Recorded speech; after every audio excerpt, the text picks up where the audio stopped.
Hi everyone, this is Paris Debono of the Fortune Teller Shop.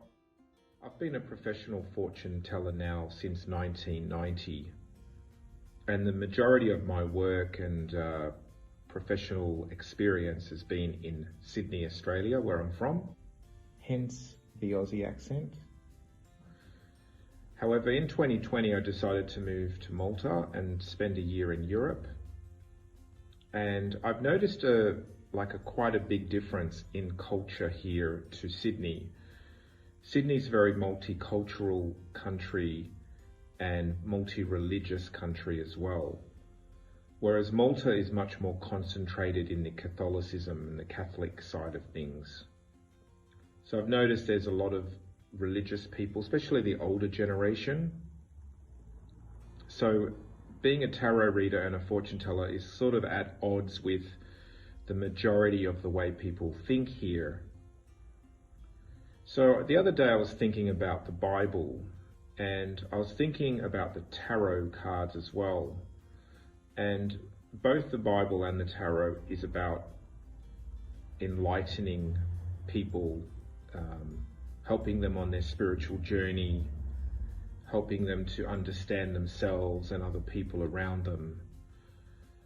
And then I thought, I wonder if tarot is represented in the Bible.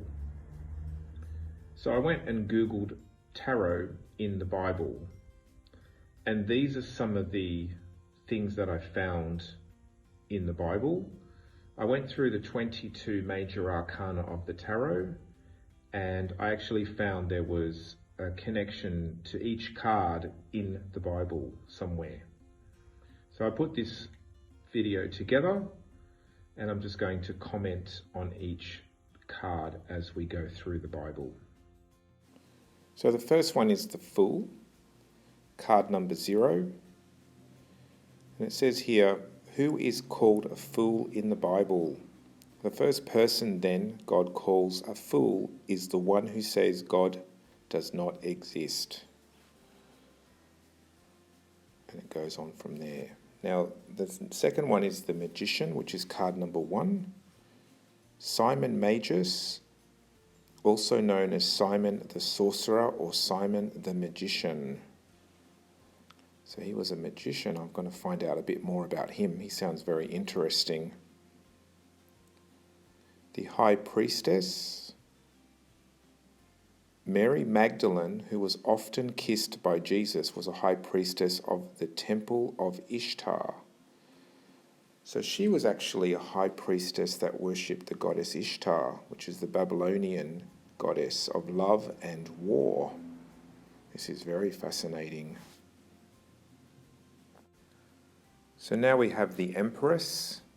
Now the Empress often reminds me of Mother Mary, but we actually have an empress in the Bible who became a saint, Saint Helena, and she was actually an empress in real life, and she's still venerated in Catholic Church. The Emperor, he is represented by Tiberius, who was an emperor then, Roman times when Jesus was alive.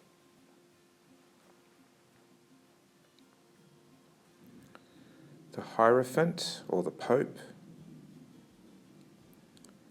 is all about rules, teacher of wisdom, and he represents the church in the tarot anyway, because he's the Pope figure, the keys to heaven. Then we have the Lovers. I also thought of Adam and Eve for this one as well. What does the Bible say about lovers?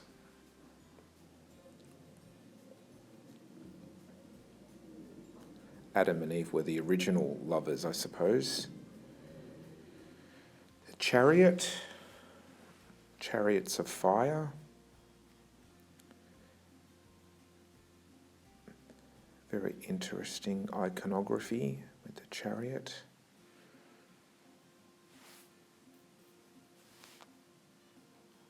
Then we have the Strength card.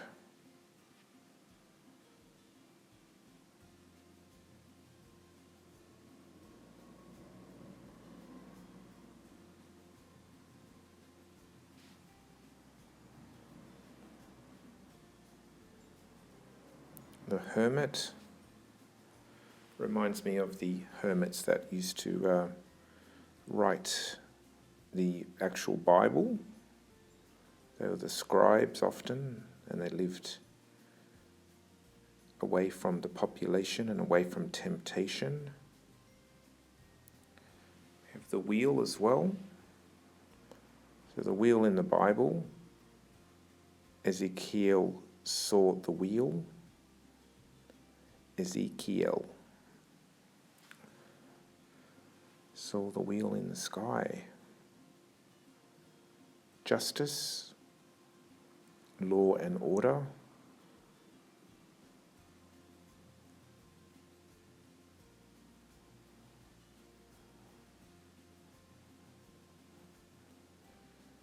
To be justice, and there was legal issues, I suppose, in the Bible as well. The hangman. This is an interesting one. I didn't know that Judas attempted suicide. I mustn't have been listening in Sunday school to that story, probably daydreaming out of the window. The death card.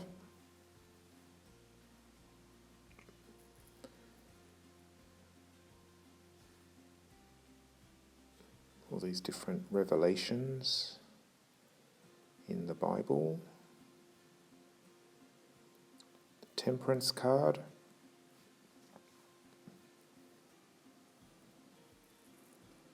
Gentleness and self-control. Against such things there is no law.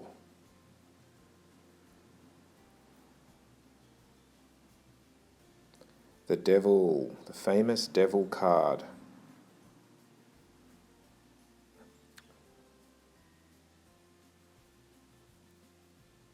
I think this is probably the most famous card that Christians don't like.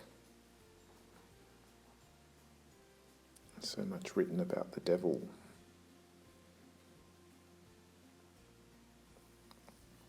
The Tower of Babel.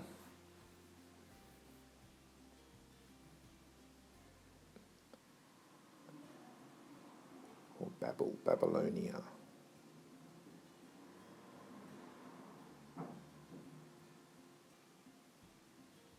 The star. I think of the 3 wise men following the star. Now they were astrologers because they were following the star, and they were wise men. People that follow stars are wise, the Bible says. So there you go, I must be pretty wise. The moon.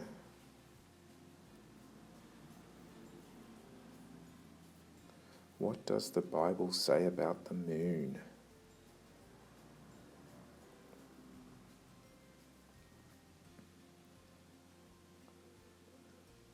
Then we have the sun.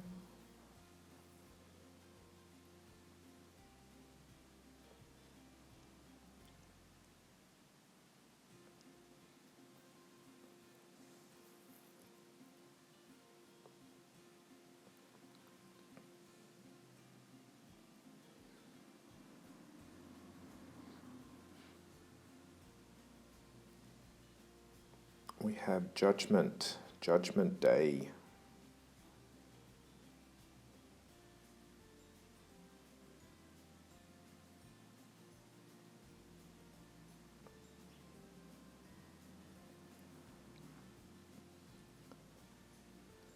And finally, we have the world.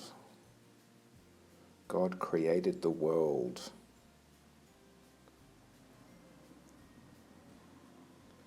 I think it was 7 days, right? 7 days and 7 nights. Okay, well that was fun, putting that list together. So that was just a showcase of the tarot and the Bible and their common ground. So don't be afraid of tarot, all my Catholic friends. It's actually just another form of connecting with the divine, and it is a form of divination, and it's got more in common with the Bible than what we might actually think or what we've been told to believe. It's time for us to really look at what connects us together rather than what divides us. This is Paris Debono of the Fortune Teller Shop.